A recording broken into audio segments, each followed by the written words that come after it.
Now, should Liverpool's attempts to tempt... that's stupid.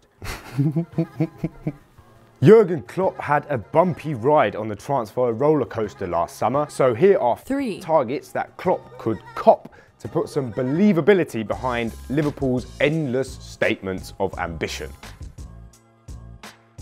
Right, to make up for the fact that Virgil van Dijk was so obvious, here's another real wild card. Allow me to introduce FC Augsburg's 19-year-old new kid on the block, Kevin Danso. Danso only made his Bundesliga debut in October after one of Augsburg's first-choice centre-halves got injured, but he's already made a number of appearances for the Austrian national team, and they aren't the only ones who are awake to his potential. Liverpool reportedly had a scout watching Danso mark no less a player than Edinson Cavani out of the game when Austria beat Uruguay in a recent friendly.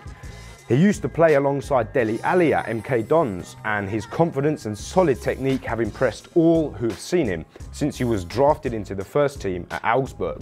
But the best thing about Danso is this: he's the nicest guy in football, and I want to tell a little story to illustrate what I mean. In only his 4th ever game in the Bundesliga, Danso scored a header from a corner and rescued a point for Augsburg. But 2 minutes before his goal, he'd slipped over and then been taken right out of the game by Leverkusen's Kevin Volland. He was so cut up about it that even after he scored, he despairingly refused to celebrate. Despite the fact that he scored his first ever goal in the Bundesliga and rescued a draw for his side, even after the match, he was still looking like he was going to burst into tears and continued to beat himself up in the post-match press conferences with his heartbreakingly humble responses to the journalists' questions. In terms of backup centre-backs, an honourable mention must also go to Atletico Madrid's Jose Jimenez, whose contract is up soon, but if you ask me, young Danso would be a smarter buy. Danso is a true talent and a rare sweetheart, and he's got a very bright future, so Klopp would do well to make sure that he makes Merseyside his next stop. With Chelsea and Arsenal also repeatedly observing Shakhtar's superstar forward, Klopp will have to steel himself for a pitched battle with his Premier League rivals if he wants to land Bernard's signature.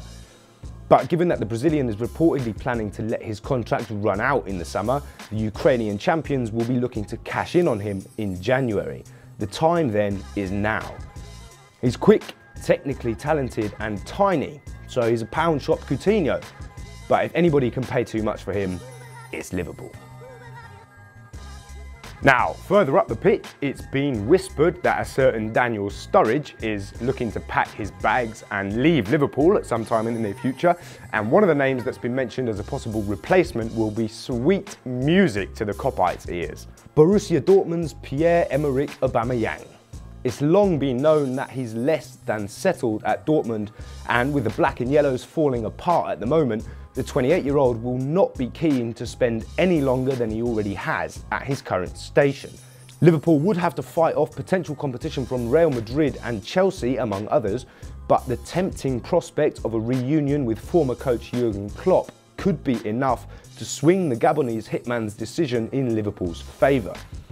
Bagging a solid gold star like Aubameyang would be a real validation of Liverpool's ambitions. If he comes, then they are as big a club as they're forever saying they are. Last but not least, Aubameyang has got to be worth the 150 million that the Reds will no doubt end up paying for him, just because of the fact that his backflip celebration is so much better than that bloody embarrassing dance that Daniel Sturridge always does. It might be said that one name is noticeable by its absence from this list, that would be Leon Goretzka. But given Schalke's barnstorming first half of the season, I think it's probably likely that he'll stay put until summer. Having said that, if Chan goes and Liverpool decide to let the cash flow, then anything is possible. But anyway, now, Liverpool fans, it's time to hear what you think. Do you think any of these targets are unrealistic? And who would you most like to see Klopp go for in January? As always, do let us know below in the comments, keep an eye on the channel, and we'll see you next time.